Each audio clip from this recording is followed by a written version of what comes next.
my fellow viewers, welcome to MR.Wanyoike, the digital learning platform. In the previous lesson, we were tackling biology, especially in the topic of genetics, and we were looking on determination of the sex of a child, and therefore we said that a sex of a child is determined by the genes which are located on the Y chromosome, and it happens that Y chromosome is only found in males, and therefore males are the ones who are responsible for determination of the sex of the child. But as far as the conception of is concerned, the chances of conceiving a boy or a baby girl is 50%. And in today's lesson, we are going to look on determination of a known genotype. Genotype, I said, it is the genetic makeup of a living organism. And as far as the determination of a known genotype is concerned, we normally use a genetic cross by the name test cross, and therefore a test cross is a cross between the genotype of a known individual with a recessive gene of the other individual. And therefore in this lesson subheading of today, I'm going to give you an example, and the example which I'm going to give reads as follows. A known genotype, it reads example, it reads a known genotype of a tall plant variety was crossed with a pure breed of dwarf plant variety, then plant variety, then using you are told using genetic test cross determine the genotype, the unknown genotype. Determine the unknown genotype, the unknown genotype,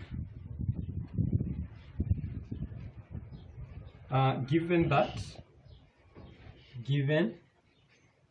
that the genotypic ratio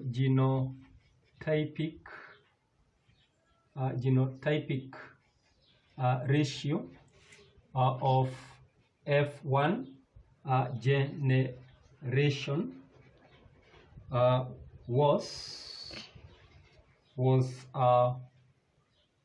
was given as 3.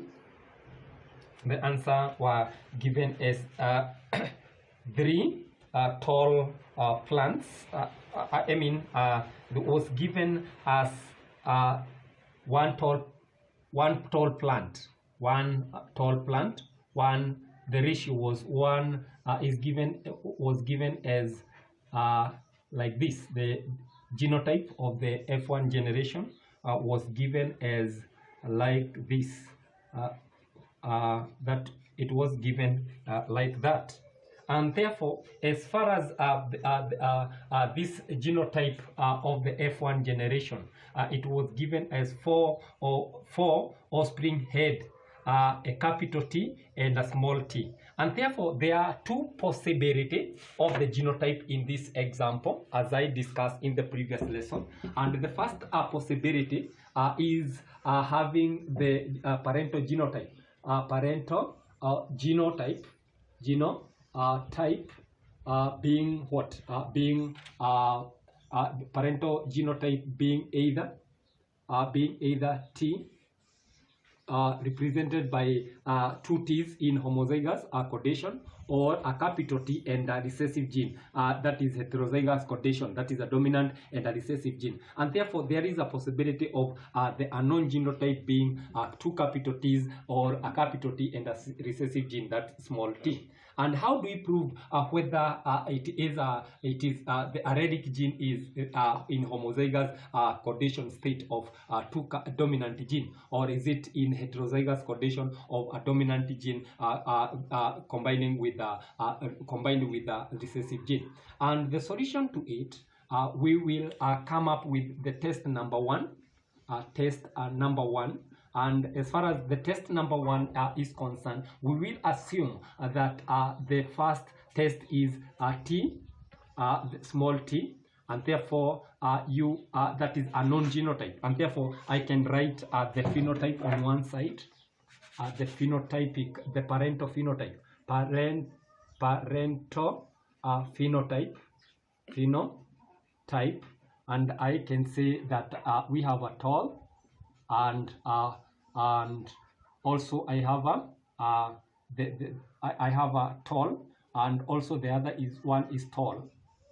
The other one is tall. No, the one is dwarf, because you must cross it with a dwarf variety, and therefore the other one is dwarf. Dwarf, and that is a known genotype. This is a known. This is known. Known genotype. The second one is known, and the first one is not known, and therefore this is unknown. Unknown genotype. This one unknown, and the characteristic which is represented in the first case, I will test with the heterozygous case, and this becomes that way. And the recessive gene is supposed to be represented by 2 small t, and therefore I'm going to write here parental genotype, and the law of segregation according to Mendel's first law. The parental genotype separate, the genes separate, so that we can read. They can lead to the formation of gametes, that is through the process of segregation, and therefore they will form gametes. You encircle them, gametes, encircle them. Then we have T, and also we have a T. And having done that, I'm going to write gametes here, and this one gamete will fuse with that one. It will form F1 generation here, F1 generation, and here we have random fusion, like random fusion. And as far as random fusion is concerned, then we go to the second one, and the second one you're supposed to draw it like this. Then you fuse it with this, that is a capital T, and we have a capital, the first one is a capital T and a small t. What about the second gamete? The second gamete may fuse with this, and we will form what? You will be having 2 small t, offspring whose the allelic gene is represented by 2 recessive gene. And also the last one, there is an offspring F1 generation whose genetic, the F1 generation whose genetic allelic gene is represented by 2 small t. And therefore, as far as the question is concerned, you are given the genotypic ratio being 4, represented the genotype being represented by a capital T and a small t. And therefore, the 4 individuals, 4 offsprings were having this genotype. And therefore, because 4 individuals of F1 generation had 4 of them were having the heterozygous condition as far as the gene for height of the height is concerned. And therefore, it means that in this test number 1, it does not give us the results. It does not give us the result, and therefore the genotype, as far as this example is concerned, we can write the genotype, the genotype of genotypic ratio. The genotypic ratio in this case, peak ratio in this case is supposed to be equal to 2 that is capital T small t, is to 2 small t's. And therefore, the genotypic ratio, once you simplify, you will get 1 capital T small t is to 1 capital T, 2 small t's, I mean. And therefore, the genotypic ratio, you can see it is quite different as per the question. You can see in the question here, the question you are being given 4 capital. The genotypic ratio was given as 4 capital T small t. And as far as that test number 1 is concerned, it means that the genotype was not heterozygous. The unknown genotype was not heterozygous. And therefore, you come to the test number 2. And as far as test number 2, we are going to test it with using the parental phenotype,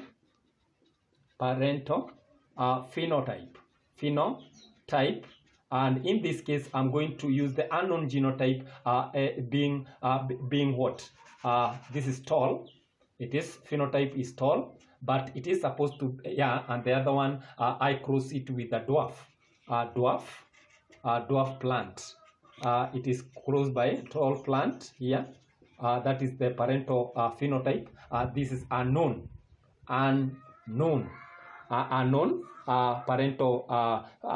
genotype, and therefore the parental genotype for the unknown parental, in this case I'm going to use a capital T and another capital T, and I cross it with a recessive individual, that is a small t, and therefore I will go to the law of segregation, that is there is segregation. And as far as the law of segregation is concerned, the parental genotype, which are represented by the red letters here, they will separate to form the gametes. And the gametes formed, they are supposed to be represented singly in a single gamete that way, and also the other one will separate. And the same case applies to this. There is a small t, and also there is another small t, and these are gametes. And having written that, I will go to random fusion. This one may fuse with the second one, and therefore this is a capital T and a small t. The same gamete may randomly fuse with the second gamete, and therefore you will get a capital T and also a small t. What about the second gamete? From the unknown genotype may fuse with this one, and you will get a capital T and small t. Consequently, it can fuse with the second one, and you will end up having capital T and small t. And what is the genotype? What is the genotype? What is the genotype type of F1 generation? F1 generation, and the phenotype of F1 generation, you can see that all of them are having they are having that genotype. All of them, that is for capital T small t, and therefore this is as far as our test number 2 is concerned. And as you can see from the test number 2, you can see the result is the same as the one which is contained in the question. You can see the question very clearly. The question is you are told a known genotype of a tall plant variety was crossed with a pure breed of dwarf plant variety. Using genetic test cross, determine the unknown genotype. Genotype here, there is an E which was omitted, unknown genotype, given that the genotypic ratio or the genotype of F1 generation was given by 4 capital T and small t. And therefore, if the genotype of the F1 generation is supposed to be is represented by it is in heterozygous condition state, in our experiment number 1, we found that none of them, only two of them were represented by the offspring were represented by were in heterozygous case, that is a dominant gene and a recessive gene in the allelic gene, and the other 2 offspring were having the allelic gene being in homozygous recessive codation. And therefore, we have disputed test number 1, and therefore the unknown genotype cannot be in heterozygous codation. Why? Because in heterozygous codation, the result is giving us the genotypic ratio of 1:1 as far as the heterozygous codation state and the homozygous recessive codation case is concerned. The ratio becomes 1:1, and that is contrary to what we are given in the question. The question is supposed to give us the phenotype of all four offspring, each one of them having a heterozygous codation as far as the gene that represent the height is concerned. And therefore, into our conclusion, the conclusion is given by test number 2, and therefore the unknown genotype is in of that individual is represented by homozygous dominant codation case. And therefore here we can say the unknown genotype, unknown genotype becomes type is supposed to be represented by 2 capital T's, and therefore the unknown genotype of the parent should be represented by 2 dominant gene that is in other words we can say homozygous dominant codation. They are in homozygous dominant codation as far as that characteristic is concerned. Your presenter was none other than Mr. Wanyoike. And for more information, you can also reach me in the YouTube. You search me using the name Mr. Wanyoike. For more information, you can always even comment on my YouTube channel so that I can, as I view the views, I can see the comments there. And also, you can reach me using the following number. That is, you can use this number to reach me. And the number which you can use, it starts with the Kenyan code. The country is Kenya, 254, then followed by 724901639. So this is the number that you can use to reach me anytime you will be willing to communicate to me. And therefore use this number, that is positive 254 724 901639. We have come to the end of today's lesson. Till next lesson, bye bye.